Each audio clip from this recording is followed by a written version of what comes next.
Hey, hey, fancy meeting you here.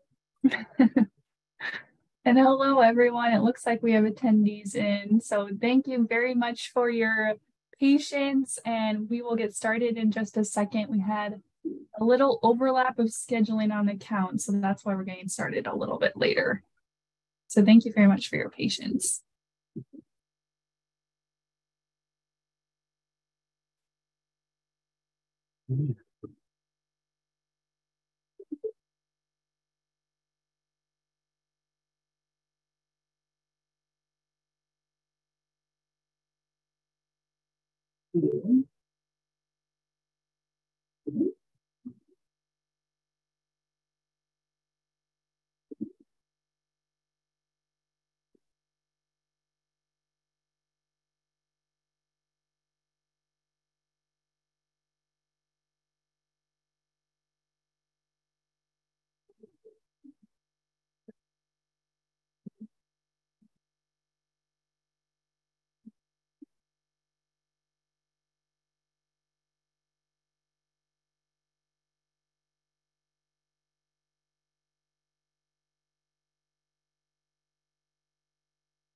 I should turn off my music.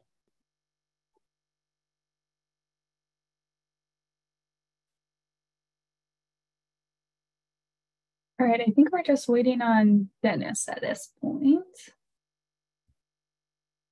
Hey, Rebecca, did you see my DM to you there? Yes, yes. You said Steve. Is Steve on? I see his. Yeah, Stephen Evans. Yeah, looks like he should be a panelist now. Steve, are you able to talk?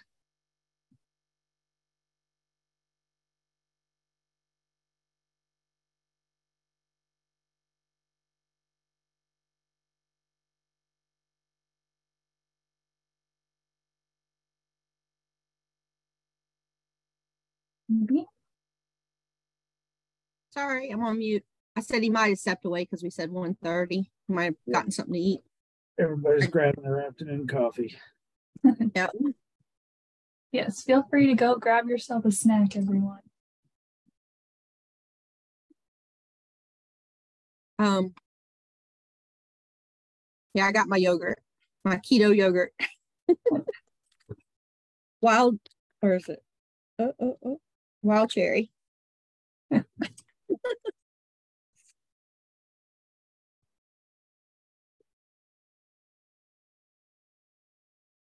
Molly, thank you for doing the sign language. I've been taking a class. I'm hearing impaired, and I've been taking a class to learn it. So I'm watching you to try to figure out as much as I can. Although I'm a very, very much a beginner.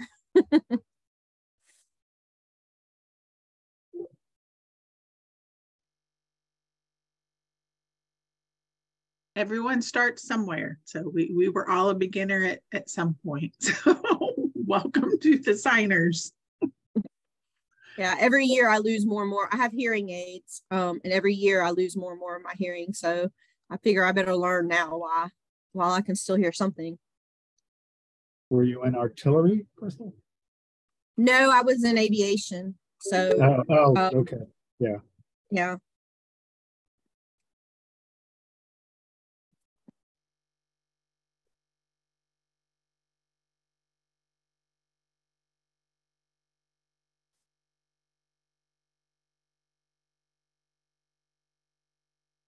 Okay, I'm gonna go off camera for a little bit and eat my yogurt, and I'll be back. I don't think anybody wants to watch me eat yogurt.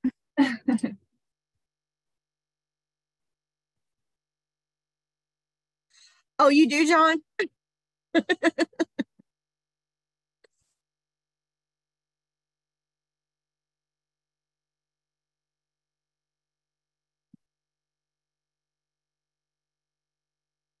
And here I thought I was having a conversation and my mic was turned off the whole time. I did that earlier. Yeah, it's one of those days for me.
For everyone else, we'll be starting at 1:30 Central Time or 2:30 Eastern Time.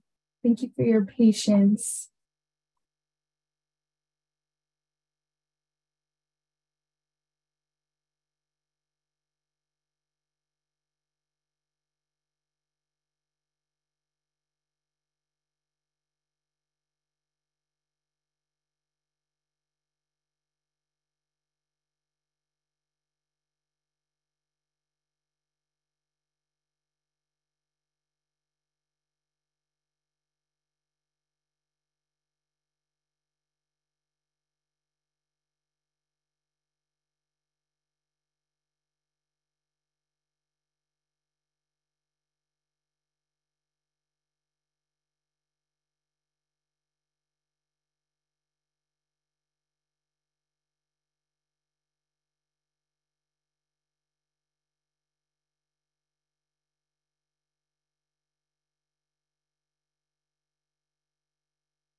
All right, good afternoon, everyone. I'm Dr. Crystal Kyle. I'm the lead program specialist on the BFRDP program. Dr. Dennis Ebadagi is the national program leader, and Rebecca Hansen is the backup program specialist. It is now 1:28. In approximately 2 minutes. We'll give people time to join since we had the issue with the link, and then we will all come back on and get started. So take this time, get yourself a cup of coffee, put lots of sugar in it. And John has started that. Thank you, John and Steve. And we will be right back and get started.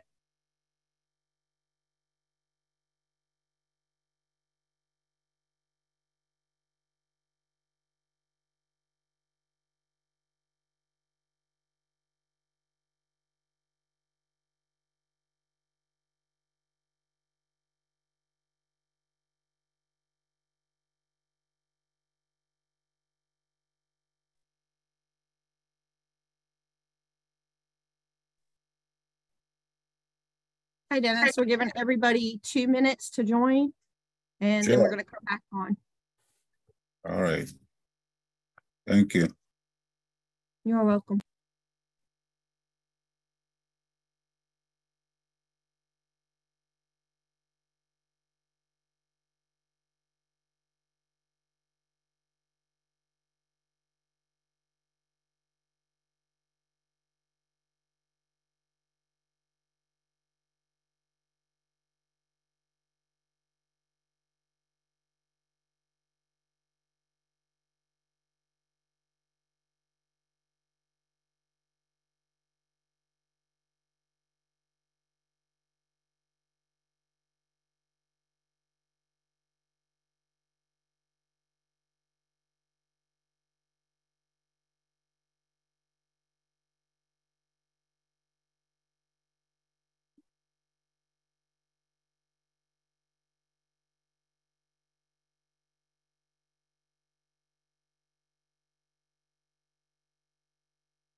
All right. Good afternoon, everyone. You are at the BFRDP Q&A. This is the third part of the three-part series that we did a webinar so that we can answer your questions. And we can sit here and listen to what kind of questions you have so we can take note of that and respond to you. Today we have John and Steve and others that will be here, and Rebecca here in a minute will introduce them so that they can answer some questions and give you some information. I'm Dr. Crystal Kyle. I am the lead program specialist, and Dr. Dennis Ebadagi is here, the national program leader, along with Rebecca Hansen, who is the other program specialist. We want to thank everyone for being here today. We want to thank Molly and Debbie for signing. Thank you very much. And we want to thank Lori for getting that new time out and sent to everyone so that we can get on. We apologize for the delay, but we're all here now. And again, thank you for coming. And we're here to answer your questions. So at this time, I'm going to hand it over to Becca to go ahead and introduce our speakers. And I'll be on the sidelines answering any questions that you may have. Thank you. Thanks, Crystal. All right. Yeah, like Crystal said, thanks for joining us, everyone. My name is Becca Hansen. As Crystal said, this is just a follow-up to the formal BFRDP technical RFA webinar that took place on March 8th. And there is a recording for that we showed slides and a presentation with some more details about the RFA. And so I'll put the link for that in the chat if you all would like to go back and watch that recording again. For this session, we're not going to be giving any formal presentation, as Crystal said. We're just going to be answering your questions. So we'll first start off with some intros. And Dennis, would you like to introduce yourself first? Thank you, Becca. We do want to thank everyone for coming out here today. And we apologize for this late starting time. And Steve, John, thank you so much for being with us. And back to you, Becca. Yeah, John, would you like to introduce yourself? Sure. Hi, everybody. I'm John LaBounty, a Senior Grants Management Specialist within AMD. Happy to be here to answer any questions. I know Stephen is also looking forward to it. So thank you. Perfect. And yeah, Stephen, would you like to introduce yourself? Yes, my name is Stephen Evans. I'm a grants management specialist in AMD. If you want, just ask us any questions. We'll see what we can do about answering it for you. Thank you. And then looks like we have William. Is William on there? Right. Hi, my name is William Mallett. I'm a grants management specialist as well, and I'm here to answer questions, help us however I can. Awesome, thank you. So as we said, this is all to answer questions. So the way we're going to go about that is by using the Q&A function at the bottom of your screen. So I see there's already been some questions that are in there already. So if you would like, please go ahead and put your questions in that area, and we're just going to answer them down the line in order and try to answer as many live as we can. So we'll get started, and we can just bounce around to whoever wants to take it first, I suppose. All right, so one of the first questions here is about the bibliography. And if a bibliography is required, if it's not an educational team proposal, so I'm assuming that means a standard grant, is a bibliography required for BFRDP grants? Yes. So short and simple. Even if it's not an educational team grant, please do provide that. Okay, going down the line here. Let's see.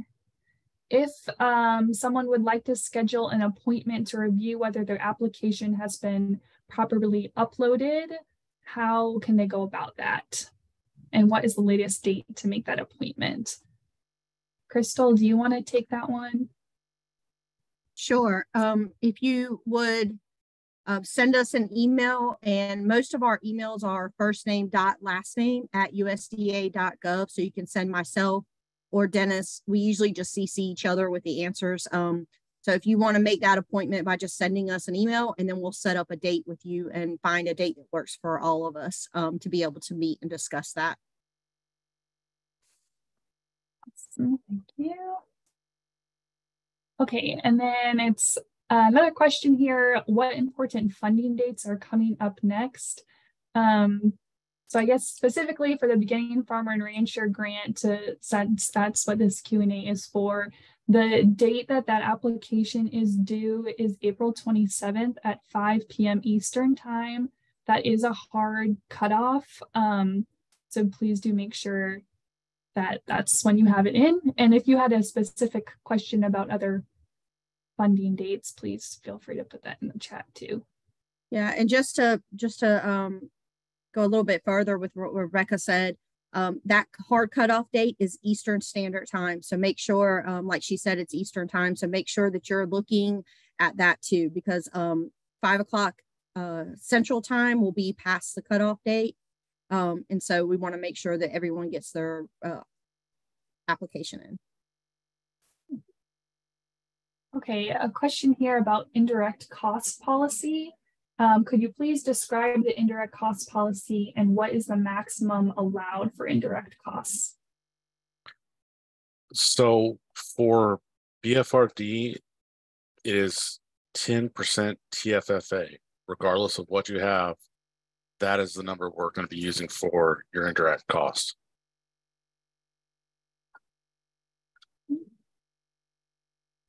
Can we use program funds to purchase supplies for farmers, or is it strictly for demonstration purposes? For stipends, yes.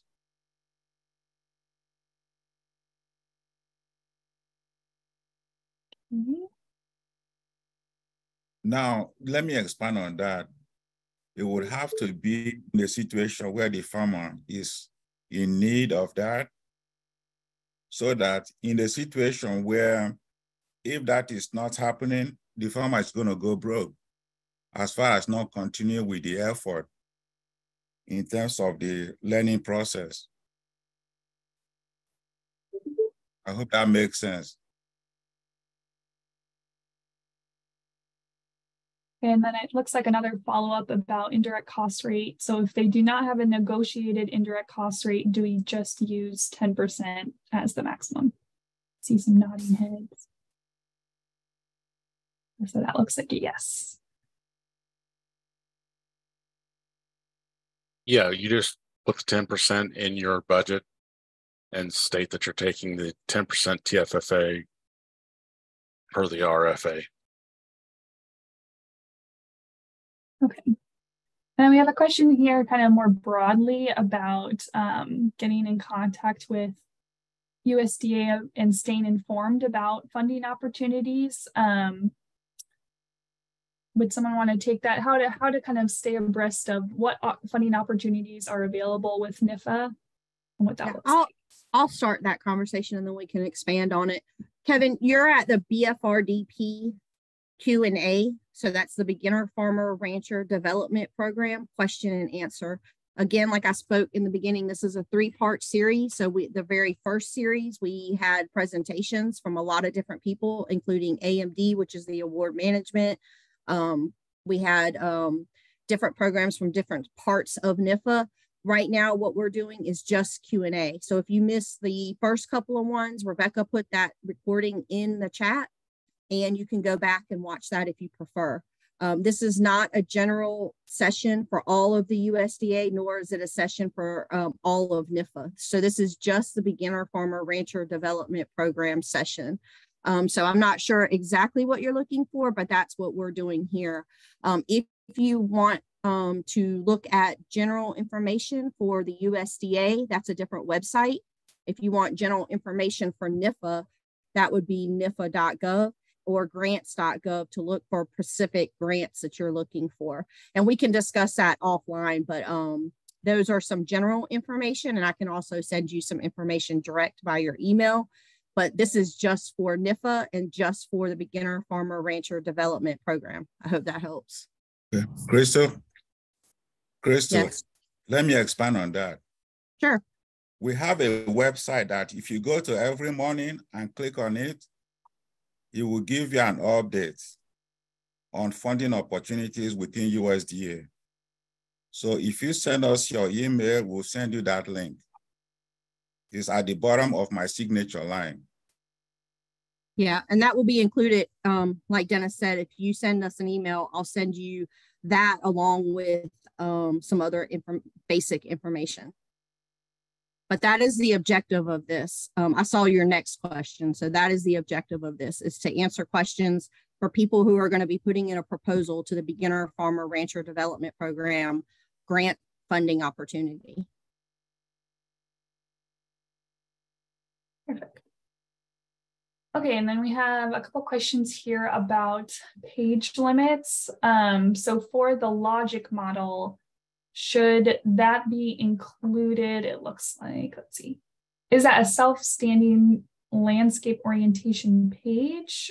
And I think they're asking if that's part of the narrative or if that's a standalone. And same thing. It is an extra page. Yeah. Yeah, that would not be counted within the project narrative. And I think they're asking the same thing about the data management plan. Same. No more than 2 pages. Include within the project narrative or have it as an attachment. It doesn't count against the number of pages required. Okay. Do you have any guidance on how in-depth to go in listing program collaborators on the conflict of interest form?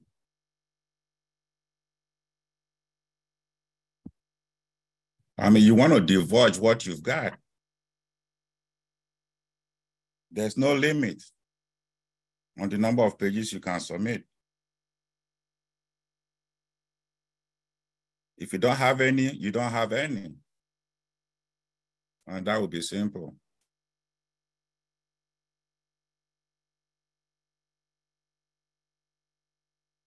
And it looks like there's a specific question here for you, Stephen.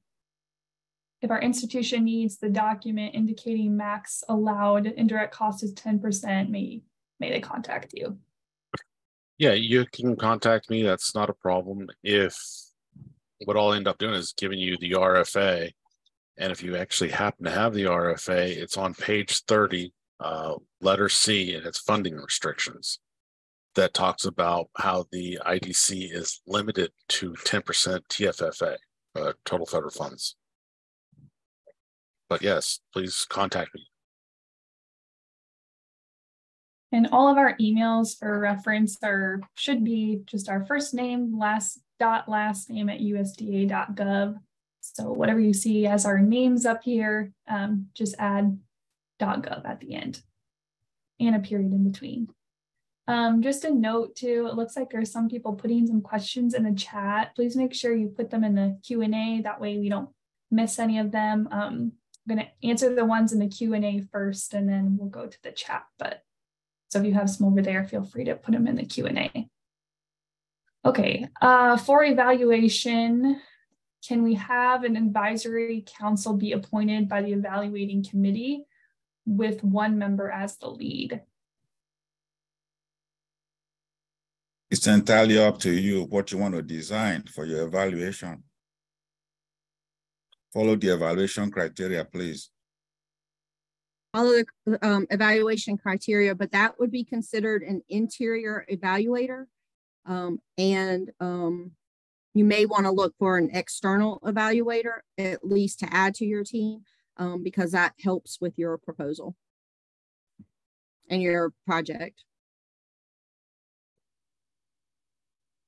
Yes. There's a question about attaching farmer testimonies or stories to their application. Are they able to do that? Would that be necessary? If it is relevant for you, yes. And to expand on that, you can also do the needs of the community through the eyes of the farmer, or you can do support letters through the eyes of the farmer.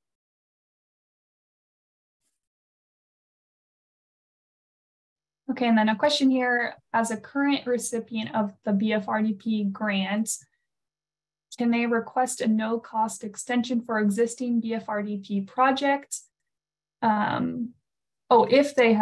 If a current recipient has requested a no-cost extension, are they able to submit a proposal for an award this round?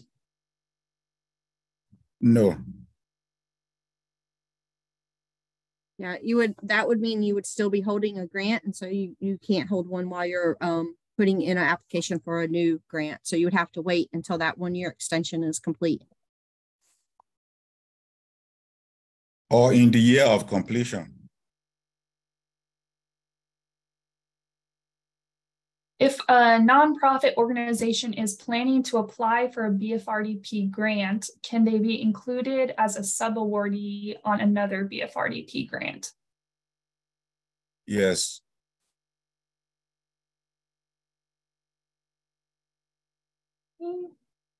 Can standard grant projects be approved for funding at a lower level than was applied to? Yes. And then are projects applying for a waiver on the match requirement able to receive funding for indirect costs?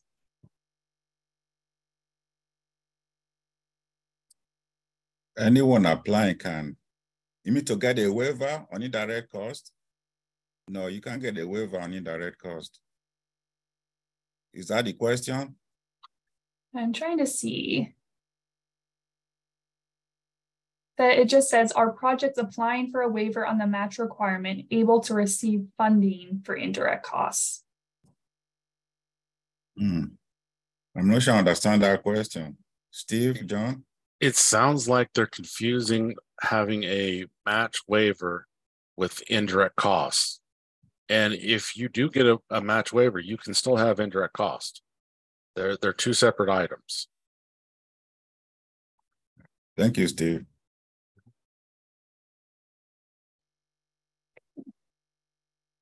Someone is asking here about more specific details about what types are allowable and unallowable expenses.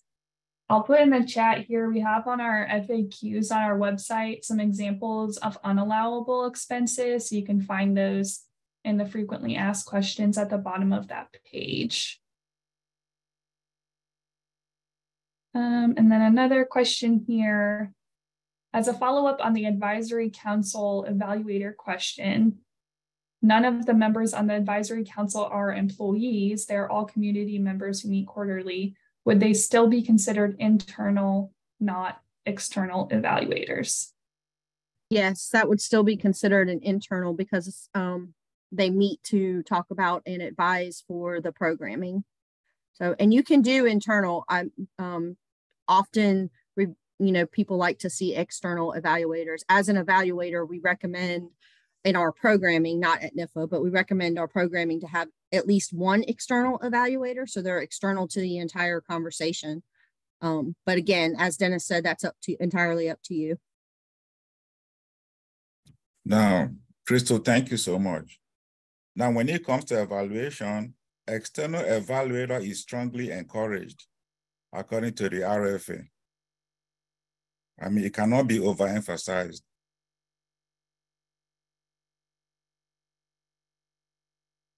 Okay, there's a question here about if the organization has a fiscal agent, can the application be submitted via grants.gov using the fiscal agent's grants.gov UEI?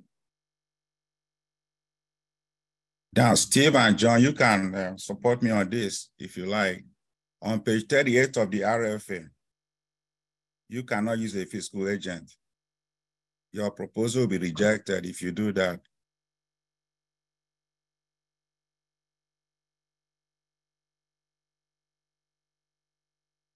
Anything to Yeah, add?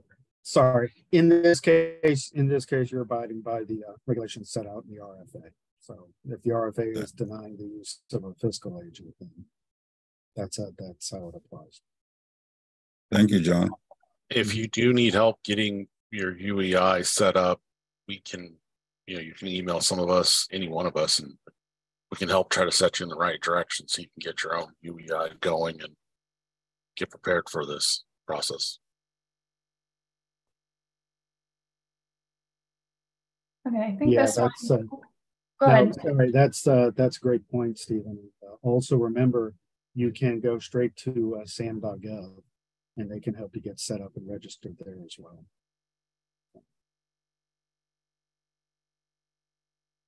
Okay, it looks like this one's for you, Crystal, asking about letters of support and if BFRDP needs them, if your application needs them, or if they're not allowed. I'm gonna let Dennis, you want to take that one? Now, with letters of support, it's up to you because the way it works, if you support your program strongly, then you need to submit what it needs. So if you don't see any evidence for that, then you don't. But it's not going to help you on the long run if you don't have them. I hope that helps.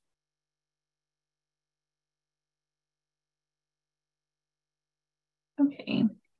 If a group is applying on behalf of socially disadvantaged farmers, how do we apply for the exemption, or how do they apply for the match? What is the process for requesting a match waiver? You mean a match waiver? Yeah, I'm assuming they're meaning a match waiver. At the top of the budget justification, you put a statement in there.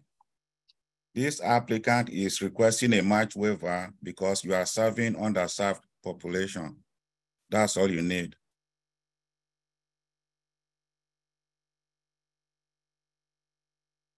And I will just say that is also on page 29 of the RFA.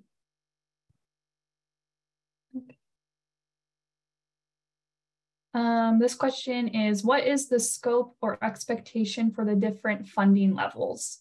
So for a large standard versus a medium standard versus a small, and what does it look like with number of farmers and geographic scope? It's clearly written in the RFA.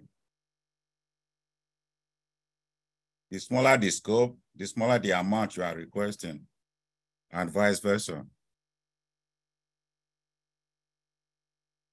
As far as how many farmers, it just has to be realistic.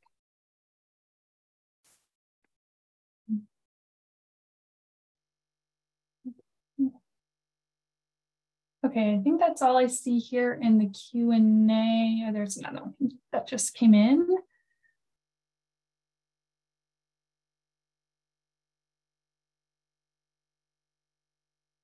It looks like this one is asking about applications submitted by individuals or organizations and the eligibility for that. So does eligibility mean that some funding must be allocated in the budget for partners?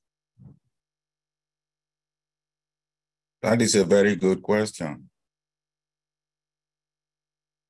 If you don't see any need to allocate funding to partners, I'm not sure how well you're going to thrive in your application, unless you can prove that you can get everything done by yourself. And that's always highly impossible. Steve, John, do you want to weigh in on that, please? I do believe that if you are a partner, you can provide match. So they wouldn't need to be a sub-award or a consultant. They'd be providing match. They'd still be a part of the program. I believe that's true. Isn't that how those would also run? Dennis? But I think what they're asking is if there are no sub-awards, if the proposal can survive. So are you, for this question, are you looking at contracting to the partners to have them perform a service under the award, or are you looking at like an individual as a sub-awardee type of situation? Or maybe I'll allow Elizabeth to talk and clarify. So Elizabeth, you should be able to unmute yourself. Thank you. Can you hear me? Yes. Okay. So our partnership specifically is with an indigenous group. It's not federally recognized, but we're collaborating with them in terms of they're going to be sending members of their tribe to participate in our programming. And then they're going to be sharing some of their expertise about land management with us, but they are not requesting any funds.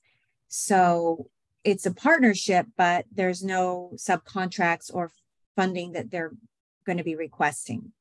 To me, that sounds like they're matching using time as, using time for their match instead of actual asking for money. Okay, so I would put it in the budget as time as a match, basically.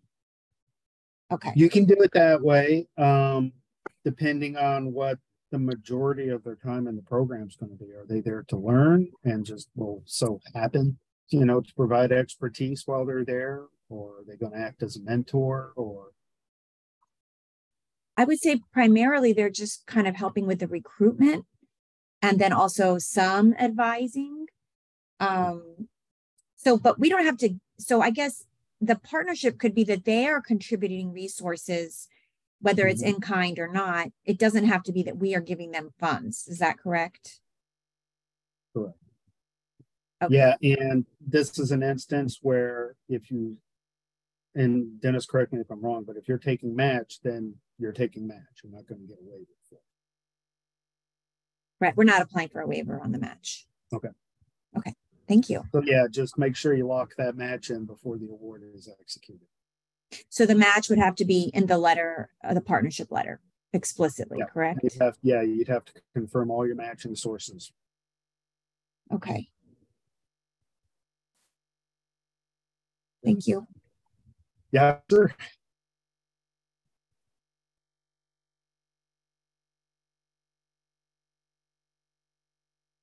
You're on mute, Becca. Thank you. In regards to if someone submits their application ahead of time and they want to ensure that it is received in the correct format, so I'm assuming that's referring to what you were talking about, Crystal, if they want to email you, is that strictly a 7-day cutoff, or I guess how late do you want to receive? Yeah, so that's not something that is required or is often done. But for me, I know I was a professor, worked at a university as a professor and put in grants. And I know sometimes the PDFs can get messed up.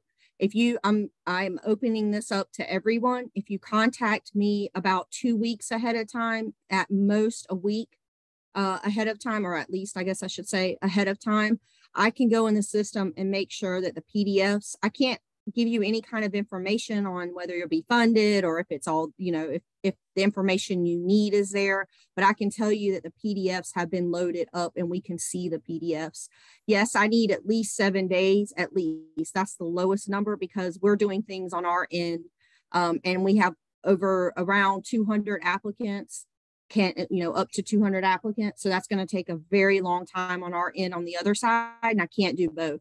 So if you contact me at the very least 7 days ahead of time, I can go in and just tell you, yes, all the documents that you put in there are loaded and they're in the correct format, or no, we have an error for one of the PDF documents. But less than 7 days, I can't do, because we have a lot to do on our end to make sure that all the applications are going where they need to go, getting assigned, so forth, so on. So behind the scenes, we do a lot of work in that week. So yes, it needs to be at least 7 days. I prefer more, actually, because it's going to take me time to go through all the people that are asking, which is absolutely fine with me. I don't mind doing that. I actually like doing it, but I do need the time to be able to do it. Okay, and then a question here of when the awardees are granted their awards, when will the awardee list be published and where is that published? So the format of that is, if you are, you will first get recommended. So it won't be necessarily funded, but it will be, it will be recommended, and we recommend it to AMD, or the Awards Management Division. When that happens, you'll get an email and a call from us. Usually you'll get the call first, and then you'll get an email. And then NIFA and the USDA like to post first the projects that were funded. After that's been published, then we will send an email to you saying that it's been published, and you can now publicize it publicly to all your stakeholders that you were funded through NIFA. Dennis, you want to add anything to that? No, that's great. Thank you. Okay, and then someone is asking if they have another federal grant application that's currently pending and they're unsure if they're going to receive that grant or not, with many of the educational activities aligning with BFRDP, and therefore they would like to include some of those activities on the BFRDP grant. What happens in case both grants are awarded? Can we make adjustments afterwards?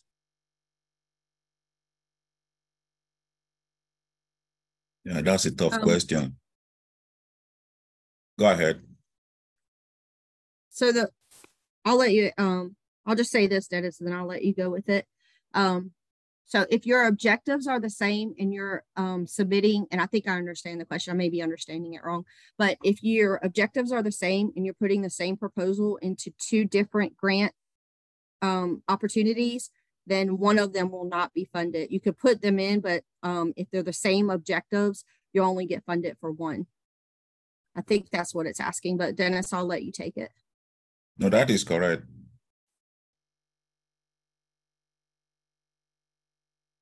Okay. Are food and refreshments allowable costs if they are for workshops that are longer than 6 hours?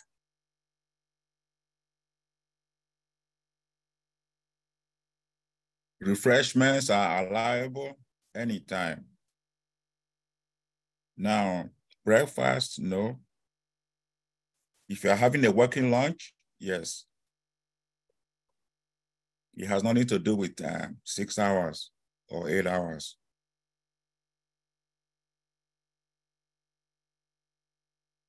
Okay.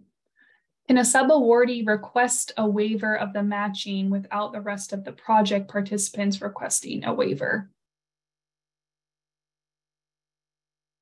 Waiver comes from the top down. The project director has to request the waiver.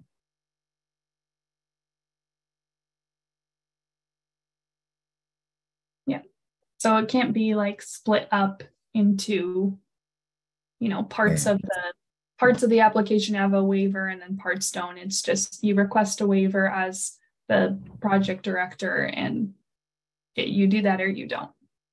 Exactly. Okay. It is not a difficult ask.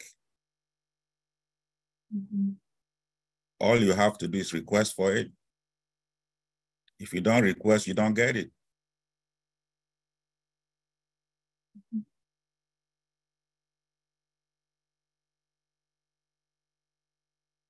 How should we make clear if we plan to provide in-kind for some services that cannot be refunded by USDA?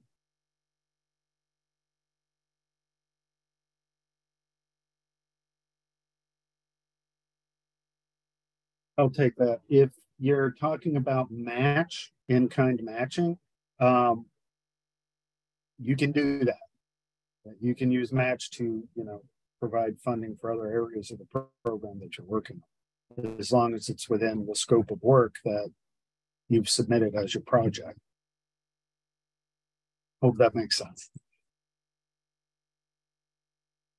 Thanks, John. It does.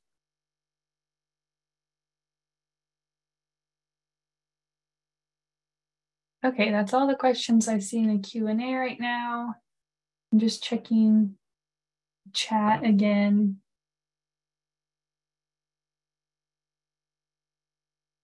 And it looks like most people moved them over into the Q&A.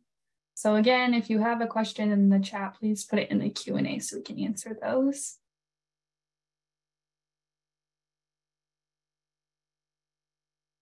And just to mention, I know we mentioned this in some previous Q&A sessions, but please do read the RFA. I know Dennis and Crystal especially have put in a lot of work, and a lot of other people policy to putting that together and making it really detailed and providing a lot of information that's going to answer a lot of those technical questions. And then, of course, having this Q&A session is just to fill in the gaps, but please read the RFA. That's going to have a lot of details of what needs to be included for evaluation.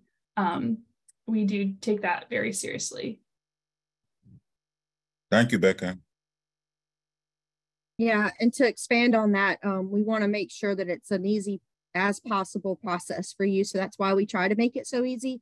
It's almost a template for writing out your proposal. We try to make it very simple, and we know there will still be questions. And if you have questions, let us know, because if it is unclear, we would like to know that too. So next year we can make it even more simple and easier to read and follow. But we're hoping that it's almost a template for you to follow and put in your proposal.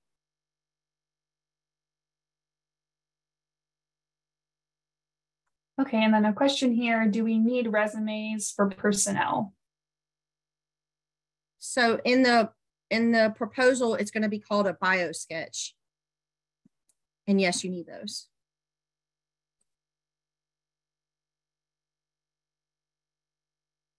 Okay, and then a question here about budget.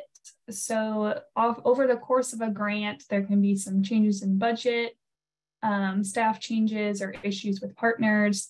What changes to the budget can be made after awards? So you can do, I'll let you take this, Dennis, but you can do 10% of your budget can be amended.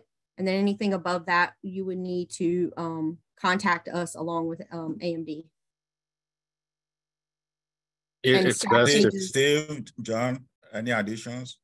Beyond the saying for the 10%, it's best if you contact us, because there are a few categories that if you're trying to take money from it, we would end up stopping you before you could take that.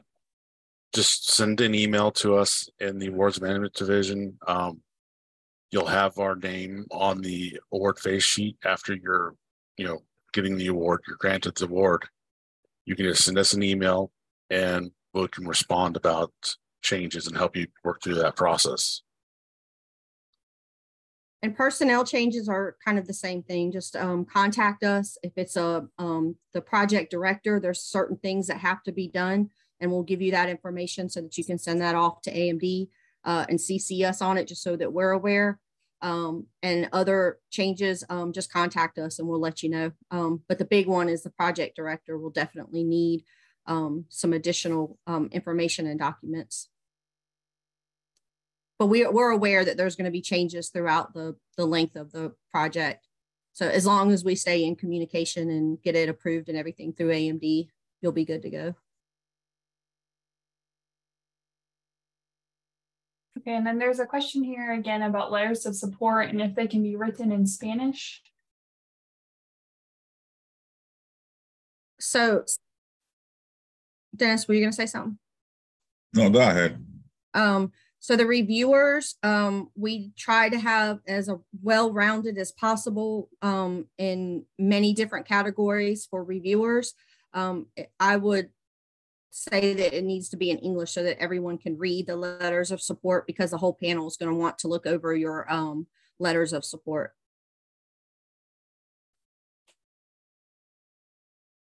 Okay, and then can project funds be used to create grant opportunities for program participants? I think they're asking about mini grants here. No. Okay.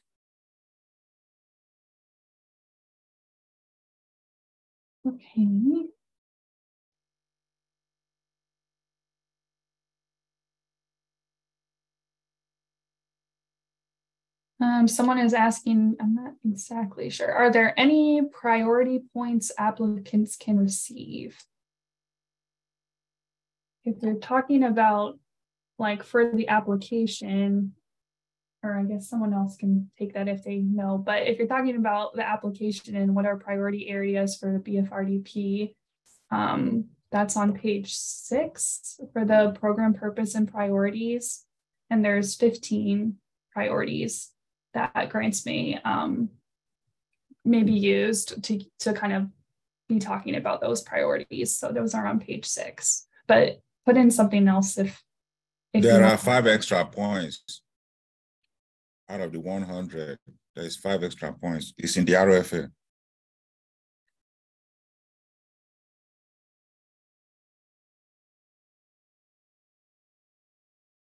Oh, okay.